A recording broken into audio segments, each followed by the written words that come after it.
of the ancient world. So, this is the main street of the late Bronze Age citadel of Troia, dated around the 13th century BC. For years, people thought that the city of Troy was a fantasy, a made-up place described in Homer's epic poem, the Iliad. In the 3,000-year-old story, Troy is the setting for the Trojan War and the legendary Trojan horse, where the warrior Achilles fights for the beautiful daughter of Zeus, Helen of Troy. Like Atlantis, Troy was thought to be just a myth. Those who searched for it were ridiculed. There were many voices that would say that this story is pure fiction, that Troy does not exist. Then, in 1870, amateur archaeologist Heinrich Schliemann proves that Troy is a real place after all. He's able to unearth the fabled city by simply reading one of the oldest myths in Western literature as if it was fact. He used the Iliad as a tour guide. He accepted it as a direct description. Homer describes a city with steep rising walls and broad streets. Schliemann found them. The ruins here reveal a city filled with impressive architecture. Schliemann also needed to locate a city beside two rivers. Troy is described as a city located at the conflow of two rivers, Scamandros and Simois, which are here. Most importantly, he needed to find evidence of the Trojan War. And indeed, the archaeology here points to a bloody battle. This building was roofed with wooden beams, and we know that it ended in a fire because the beams were charred. And if there was a Trojan War, this is the best evidence that we have. For those searching for Atlantis, Troy is an inspiration, proving that myth and fact are sometimes one and the same. When Schliemann came here, he was successful. He excavated an archaeological site that everybody agrees nowadays is the site of Troia. He wanted to solve an archaeological problem, and he did. Now, the team in Spain is taking an even bigger gamble, and no one knows if they'll be as lucky. This rich and strange marshland on the Spanish coast is part of a protected park called Doñana. In ancient times, this area of southern Spain was underwater, and the Doñana Park was essentially a large bay. In the bay, they were created over a long period of time massive sandbars that allowed people to use these sandbars to create cities. Dr. Richard Freund believes that the famous rings of Atlantis may have existed in this bay thousands of years ago. Freund and a team of archaeologists, geologists, and anthropologists pore over satellite photos of the area. We have 4 different depths. They find what may be circular shadows of an ancient city. Finally, we've narrowed it down to a very specific location around this mysterious circle in the midst of the swamp. But in order to pick the best areas to investigate, the team needs better images. And a simple homemade contraption might just fit the bill. By attaching small cameras to a balloon and a kite, the team can get higher resolution images than the photographs taken from space. Yeah, there we go, so that's working. The aerial photographs we're doing today can give us the clearest images that they've ever had. Today we'll get the best photographs of this entire area with this balloon and see whether those rings really exist. We're going to lift the balloon to at least 100 meters, and then we'll probably work at different increments of elevation, 100, 150, 200, and so forth. Any patterns or anomalies in the soil that appear in these new photographs could indicate buried man-made structures. But if there was once a mighty city here, what happened to it? According to Plato's final chapter, the great city of Atlantis faced a cataclysmic disaster. Violent earthquakes are followed by great flooding. And after just one day and one night, the entire island of Atlantis sinks below the sea. In order to prove their theory, the Spanish team must find evidence of such a disaster. Dr. Juan Antonio Morales finds geological evidence of a long history of massive tsunamis hitting this coastline. Puede observarse en esta zona como el desplazamiento de algunas de estas rocas a lo largo de esta plataforma tiene decenas, incluso centenas de metros. Por lo tanto, esto sugiere el desplazamiento no a causa de un solo tsunami, sino a causa de tsunamis sucesivos.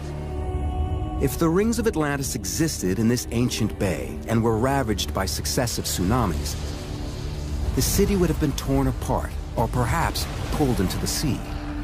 As a result, evidence of the lost civilization might not just be under the Doñana mudflats. It could be underwater, off the modern coast. So that's exactly where the team takes their search. Marine archaeologist Claudia Lofano and Morales are equipped with the latest in sonar technology. The torpedo-shaped towfish generates sound waves that bounce off the sea floor. When the signals return, they're received by a computer on deck that converts the sound waves into images. Any formation that appears on the sonar imaging system is mapped and its coordinates recorded. We have seen an anomaly, which is a vertical wall. This is very different to a geological formation. Magnifico. It is a vertical structure. Right now we found an anomaly that is not geological at all. It's very big, it's very high. Two walls, one, two, completely vertical. It's very nice. And the shape is not natural. It's attractive.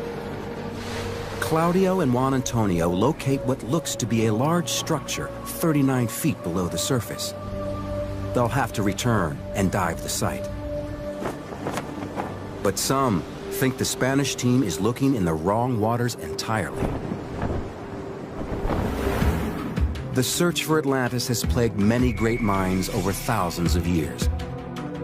Scholars have scoured the globe searching for its ruins. For some of these explorers, Plato's description of the city's sophisticated architecture and society clearly points to just one location: the islands of Greece. And underneath the clay soil on this hilltop in Crete lies evidence of an ancient civilization way ahead of its time. Archaeologists call it Minoa. Minoans were real master builders. I'm walking on a 4,000-year-old street, which was probably the main access to this Minoan settlement. Beautifully paved with very large slabs, specially cut for this building. All over the island you find elaborate architecture with major ceremonial halls, with frescoes, with shrines, and they really had a very sophisticated life. Plato says Atlantis boasts gorgeous temples and shrines, with a highly ornamented palace situated on the central island. The Minoan architecture on Crete seems to reflect the same blueprint. We're in the palace at Knossos, the major site of Minoan civilization, with this massive palatial structure at its core. Could this be the great central palace that Plato describes? This is a megastructure covering about 10,000 square meters.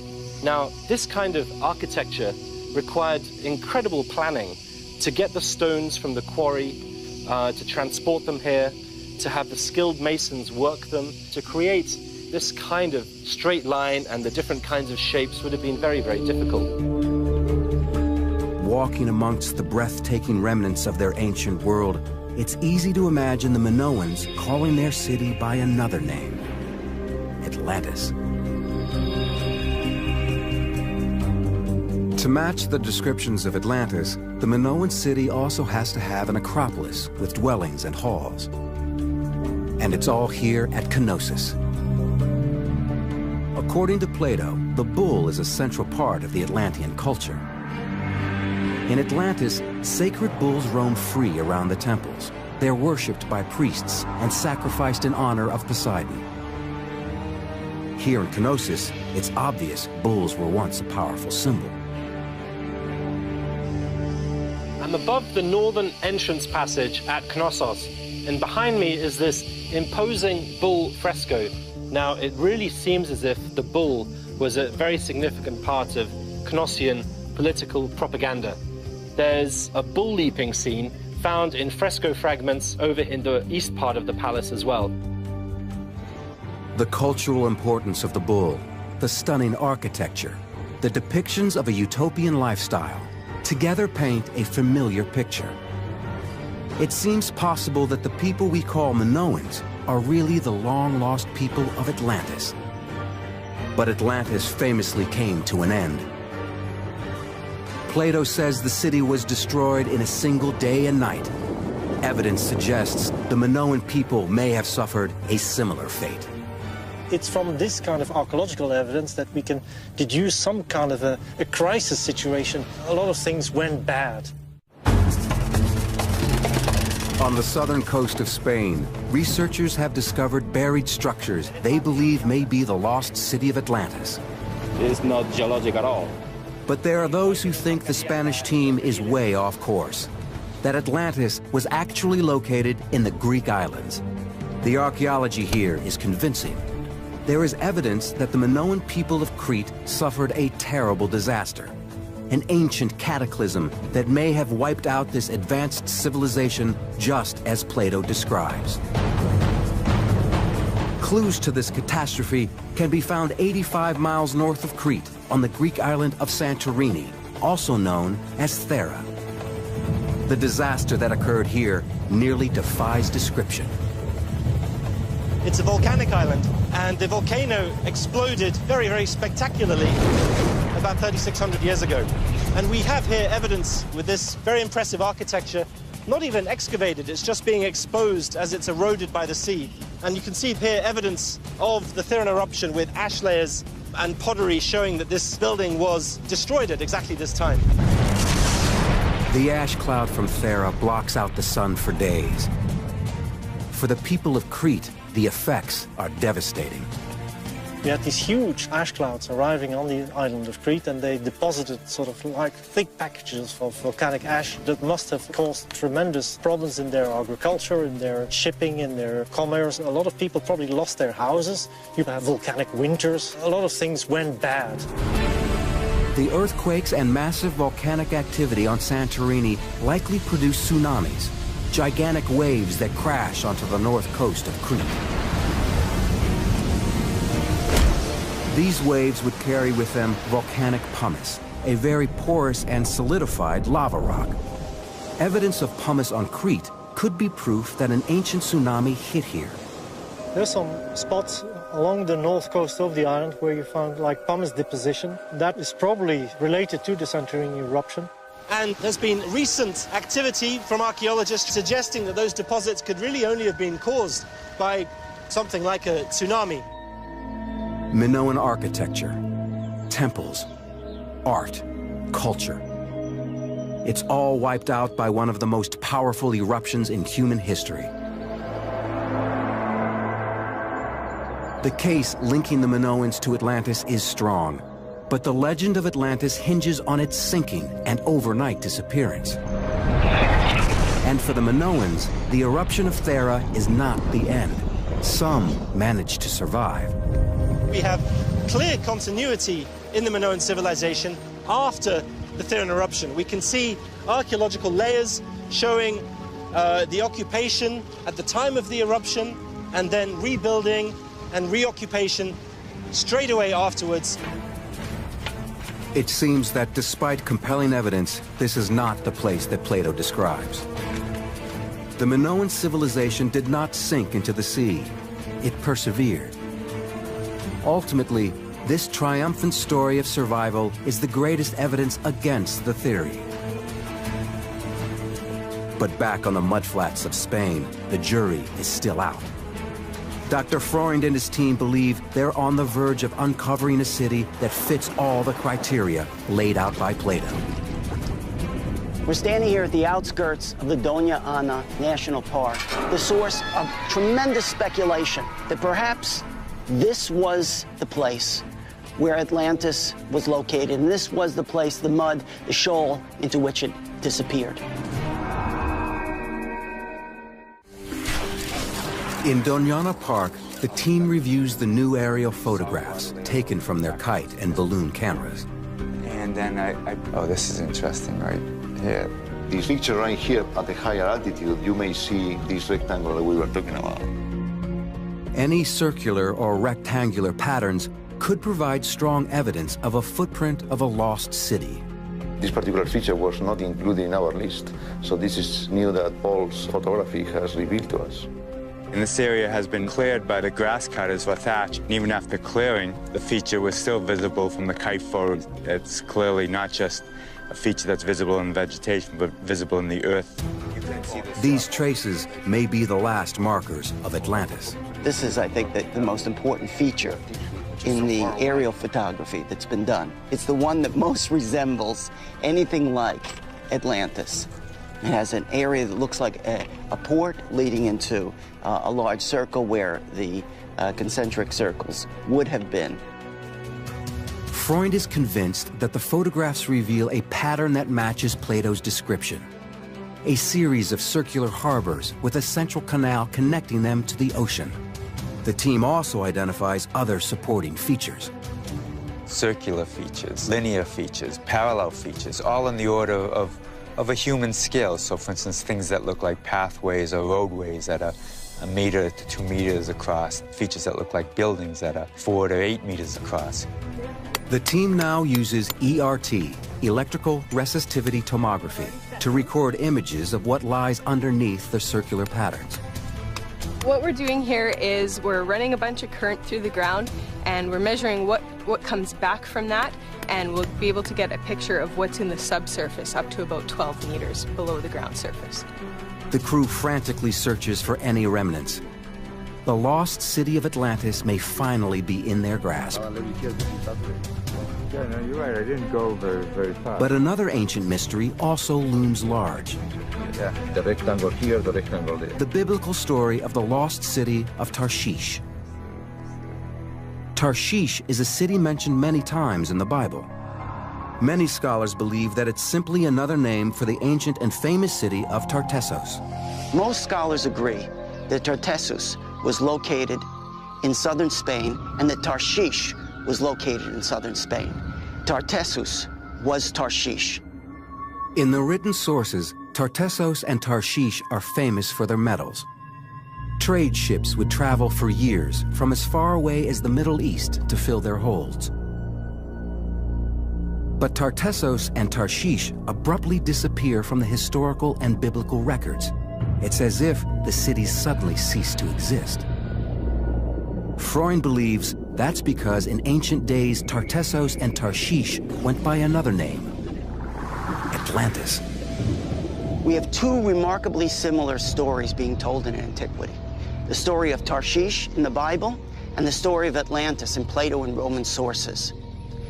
In the story of Plato, Atlantis is a port city located on an island at the far end of the known world, where deep water ships would come, taking 3 years to arrive at the end of their journey. In the Bible, Tarshish was that city that may have been built on an island, a deep water port, at the end of the known world for the Bible, and it was a place that took 3 years, according to the Book of Chronicles, for them to arrive at the end of their journey. Tartessos is Tarshish is Atlantis. It's an interesting theory. Each city is documented as a famous port that mysteriously disappears from the written record.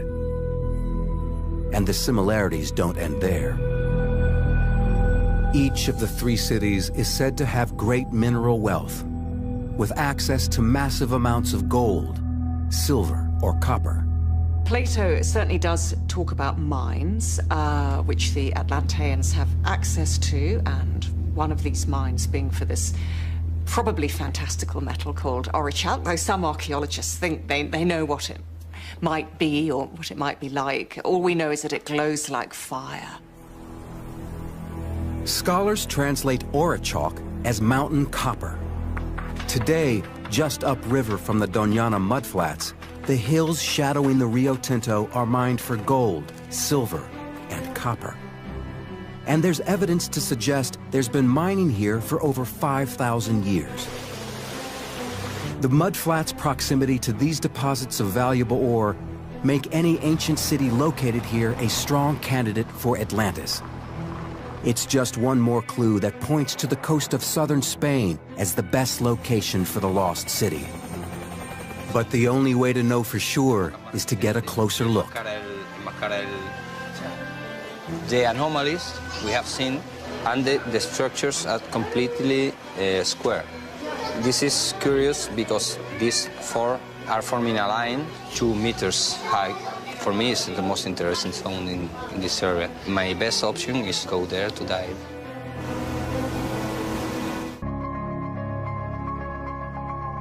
Using side-scan sonar, the team isolates 5 areas off the southern coast of Spain that may hold remnants of the lost city of Atlantis.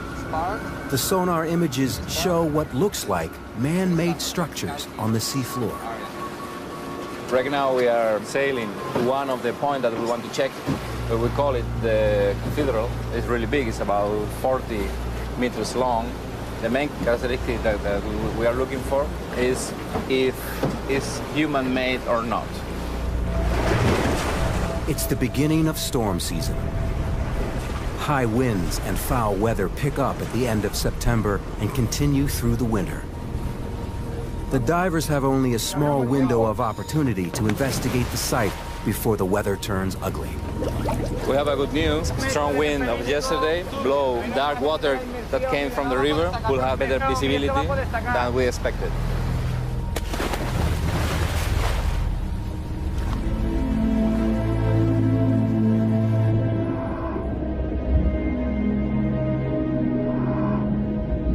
Nearly 39 feet below the surface, the divers discover some unusual formations.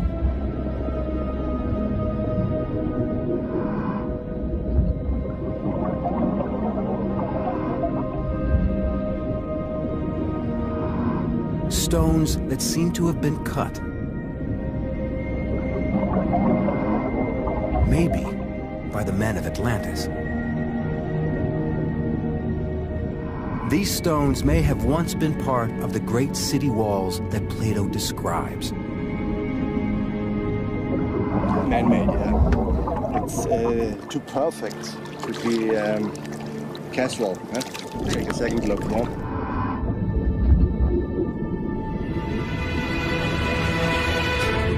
Escúchame, entonces no quiero utilizar la radio para decir estas cosas. Ha encontrado de unas vigas, una piedra redonda circular hecha por el hombre y todo el corte que tiene la estructura es humano. As each diver surfaces, more details of the unique discovery are revealed. Había un ladrillo que no era cuadrado, terminaba, parecía que estaba trabajado también. Era una piedra, pero terminaba en pico, en cuña. Some places is like a wall, no? And there are like steps from the stair, very mysterious, no? Vaya día tenemos, ¿no? Increíble. Increíble. The dive is a success, but the team's geologist, Juan Antonio, doesn't want to jump to any hasty conclusions. First, he needs to review the hours of underwater footage. Any discoveries from the diving expedition could be linked to potential finds in Doñana, so the team continues their search on land. Archaeologists conduct a careful survey of the surface, hunting for any cultural remains. When we're looking for Atlantis, we're not just looking for the buildings of Atlantis. What we're looking for is the culture of Atlantis. We may not find all of the contours of the city. You could find a wall, you can find 2 walls, you can find rectangles. It still doesn't connect it directly with the ancient Near East and all of the great civilization from the Aegean through the Mediterranean. But every once in a while in archaeology, you come upon a smoking gun, something that connects all the dots for you. While searching within the large circular patterns in the soil, Freund and his colleagues suddenly discover 2 incredible artifacts. He's a magnet, but look at that, look at that. Oh my gosh, people wait a whole career to find one of these little figurines and to find 2, and just magnificent. It's an ancient statuette, probably at least 2,000 years old. She is one of the most spectacular kinds of goddesses. Is she Astarte or Ishtar? If they are Astarte or Ishtar, it would make them Bronze Age icons, dating as far back as 4,000 years. The beautiful figures may represent a direct connection between this area and the great civilizations of the ancient world. From the ancient Near East, through the Aegean, to the Mediterranean. And those two small figurines can connect it. Because if we find the culture that fits into that context, then we found Atlantis. Meanwhile, now back on land, Claudio, Juan Antonio, and the team of divers carefully review their footage, analyzing what seems to be the ruins of a man-made structure. Yo veo aquí una superficie que parece el techo de un bloque. Imagínate que eso fuera una pared, un bloque hecho por el hombre. Parece un muro. Pero yo veo dentro de la piedra y veo líneas. Yo no veo un muro, yo veo un estrato diaclasado. Este diaclasado corresponde a esfuerzos regionales y seguro, vamos, yo apostaría que es geológico. Yo no puedo afirmarlo con rotundidad, pero me cuesta creerlo, ¿no? Me cuesta verlo. Parece que pueda ser una formación natural que haya sido modificada. Parece que el hombre ha hecho algo ahí. Que alguien aprovechara esta piedra que se la encuentra rota para construir un muro, puede ser. Each stone raises new questions. Although they appear to have been formed geologically, it's possible they were later used as building materials. Es completamente nuevo. Cuando analizamos yacimientos del entorno de Doñana, vemos que muchas de estas rocas y de rocas de otro tipo cuadrangulares han sido reutilizadas en la construcción. If the stones were transported and used as building blocks, the most likely location for a construction site is under the Doñana mudflats. For 3 days now, the team has been conducting advanced imaging across the geometric patterns first seen in the aerial photographs. Let's get Juan over here. Just let him look at this. This is the big circle. Any structures below the soil will show up as distinct breaks in the so-called density and conductivity graph. If there are evenly spaced breaks that match the circular patterns on the surface, it will be strong evidence that there are buried structures under the mud that could be the city of Atlantis. Okay, so here's the results of the electrical imaging across the large circle that's particularly reminiscent of Plato's description of Atlantis. The section's 160 meters long and 12 meters deep. We have breaks here and breaks again at 60 meters. 60 meters. The results look positive. The images show breaks consistent with the circular patterns seen from above. In my view, the pattern of resistivity to electricity matches the pictures, matches the shape of the borders of the features. We can explain the circles because they really are there. There is some kind of representation in the soil. It look like this. If a city was suddenly buried here, all of the organic material associated with that civilization would also be trapped. Over the centuries, this material would decompose and produce gas. While retrieving core samples, the team taps into just that. But isn't this the most exciting feature? We have a mysterious methane layer that could indicate flora and fauna and human activity that were sealed in one single layer in a catastrophic event. Freund is feeling optimistic. Early lab results from the finds at the Doñana mudflats are in, and so far, they look positive. Carbon-14 dating has told us that artifacts found inside of the marsh go from the period of 5,000 BCE all the way down to approximately 2000 BCE. We have a coring that tells us there was a deep water port that continued into the center of this marsh. Electrical resistivity tomography identifies that there were actual signatures of walls that were located below the surface. And we have a mysterious methane layer that was sealed about 6 to 9 meters below the surface. It goes down deep. What is it? It must be about 5 meters? No. Methane is created by the decomposition of organic matter. If the entire Atlantis civilization was suddenly buried, it could create a huge deposit of trapped methane, like the one found by the research team. Although other explanations for the gas are possible, Its unique location, coupled with the history of tsunamis on this coast, together make a strong case that a tsunami crashed onto this site and buried a city. The surrounding flora, fauna, and people would have all died. The researchers are anxious to excavate, but there's groundwater right below the surface, and that poses serious problems. Going deeper than 7 meters is technically very complex and very expensive. Yeah. It could be years before anything is unearthed here. But further inland, other Spanish archaeologists have recently made a discovery that could lend further evidence to the Doñana theory and point the way to Atlantis.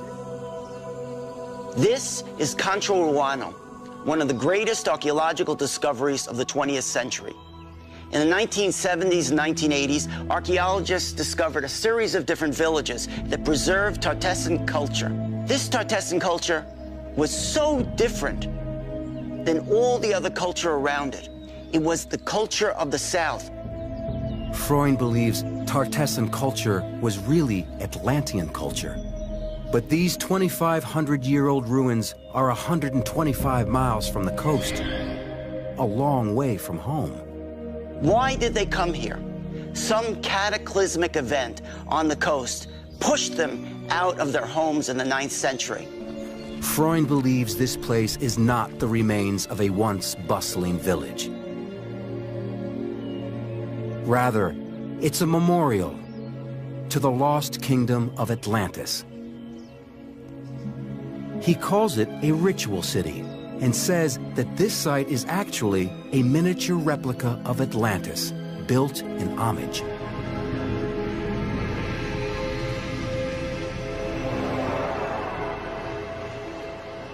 Concho Ruano is just one of several ritual cities found in this area. The people who built these sites were commemorating something.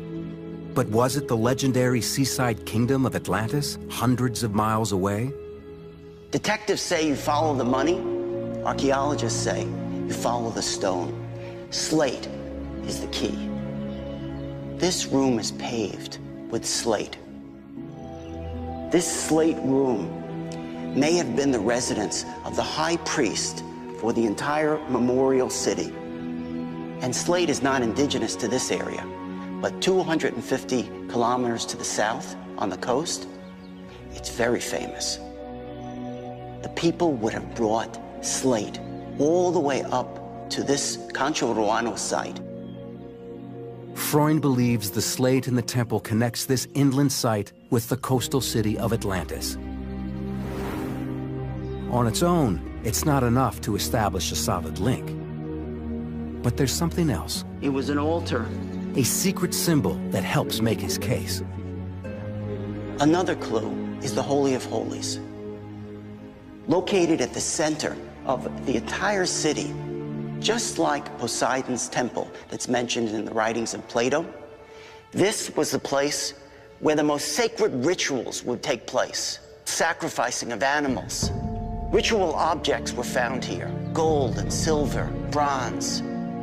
According to Plato, the story of Atlantis came down to him from the Greek legislator Solon, who heard it from the priests of ancient Egypt.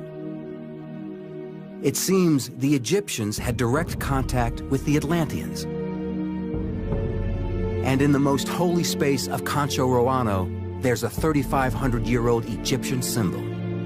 In this place, in the center, was found a symbol that goes back to the pharaoh Ahmose in the 16th century BCE. It's a symbol of holy metallurgy.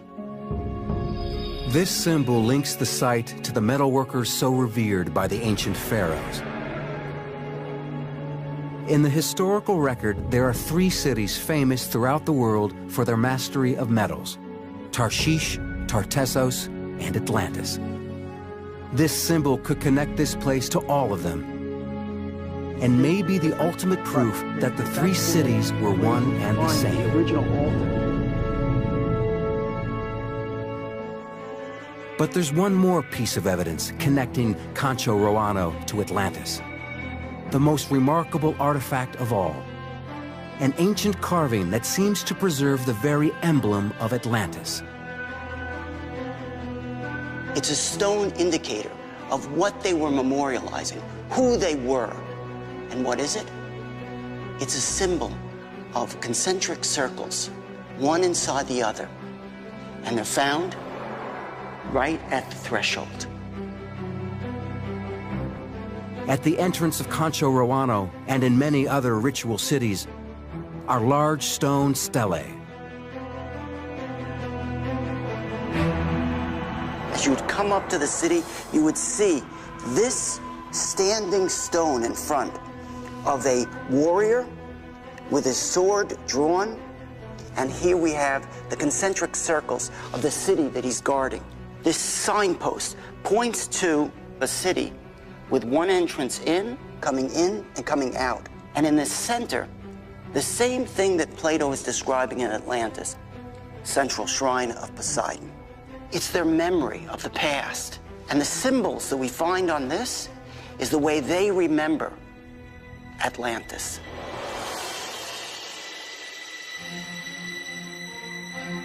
If this structure was built by refugees from Atlantis, then this is the shared memory of their sunken home. A scale model of the lost city, still buried perhaps beneath the mud of southern Spain. In a deserted patch of marshland may lie the secret that explorers have been seeking for more than 2,000 years. Advanced imaging technology. Direct description. Homer describes a city with steep rising walls and broad streets. Schliemann found them. The ruins here reveal a city filled with impressive architecture. Schliemann also needed to locate a city beside two rivers. Troy is described as a city located at the conflow of two rivers, Scamandras and Simois, which are here. Most importantly, he needed to find evidence of the Trojan War. And indeed, the archaeology here points to a bloody battle. This building was roofed with wooden beams, and we know that it ended in a fire because the beams were charred. And if there was a Trojan War, this is the best evidence that we have. For those searching for Atlantis, Troy is an inspiration, proving that myth and fact are sometimes one and the same. When Schliemann came here, he was successful. He excavated an archaeological site that everybody agrees nowadays is the site of Troy. He wanted to solve an archaeological problem, and he did. Now, the team in Spain is taking an Dr. Juan Antonio Morales finds geological evidence of a long history of massive tsunamis hitting this coastline. Puede observarse en esta zona como el desplazamiento de algunas de estas rocas a lo largo de esta plataforma tiene decenas, incluso centenas de metros. Por lo tanto, esto sugiere el desplazamiento no a causa de un solo tsunami, sino a causa de tsunamis sucesivos. If the rings of Atlantis existed in this ancient bay and were ravaged by successive tsunamis, the city would have been torn apart or perhaps pulled into the sea. As a result, evidence of the lost civilization might not just be under the Doñana mudflats. It could be underwater, off the modern coast. So that's exactly where the team takes their search. Marine archaeologist Claudia Lofano and Morales are equipped with the latest in sonar technology. The torpedo-shaped towfish generates sound waves that bounce off the sea floor. When the signals return, they're received by a computer. A simple homemade contraption might just fit the bill. By attaching small cameras to a balloon and a kite, the team can get higher resolution images than the photographs taken from space. Yeah, there we go, so that's working. The aerial photographs we're doing today can give us the clearest images that they've ever had. Today we'll get the best photographs of this entire area with this balloon and see whether those rings really exist. We're going to lift the balloon to at least 100 meters, and then we'll probably work at different increments of elevation, 100, 150, 200, and so forth. Any patterns or anomalies in the soil that appear in these new photographs could indicate buried man-made structures. But if there was once a mighty city here, what happened to it? According to Plato's final chapter, the great city of Atlantis faced a cataclysmic disaster. Violent earthquakes are followed by great flooding, and after just one day and one night, the entire island of Atlantis sinks below the sea. In order to prove their theory, the Spanish team must find evidence of such a disaster, even bigger gamble, and no one knows if they'll be as lucky.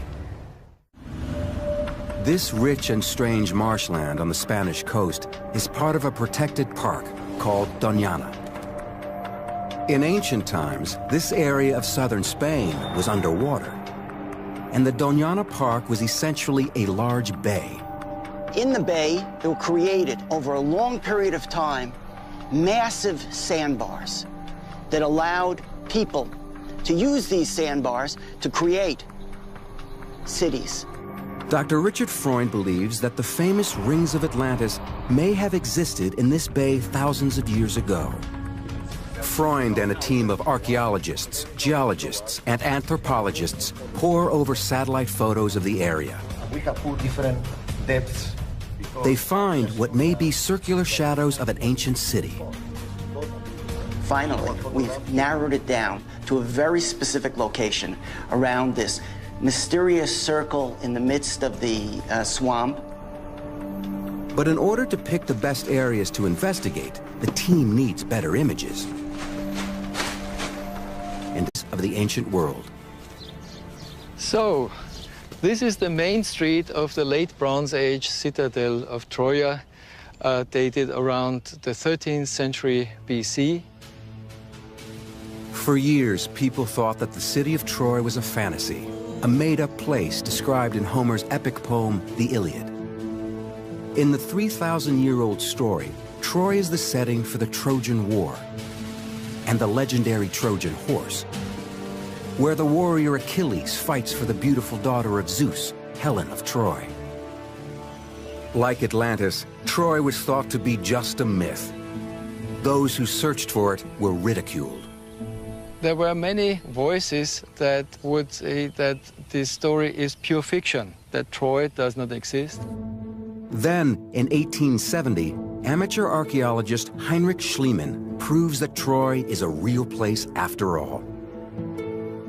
He's able to unearth the fabled city by simply reading one of the oldest myths in Western literature as if it was fact. He used the Iliad as a tour guide. He accepted it as a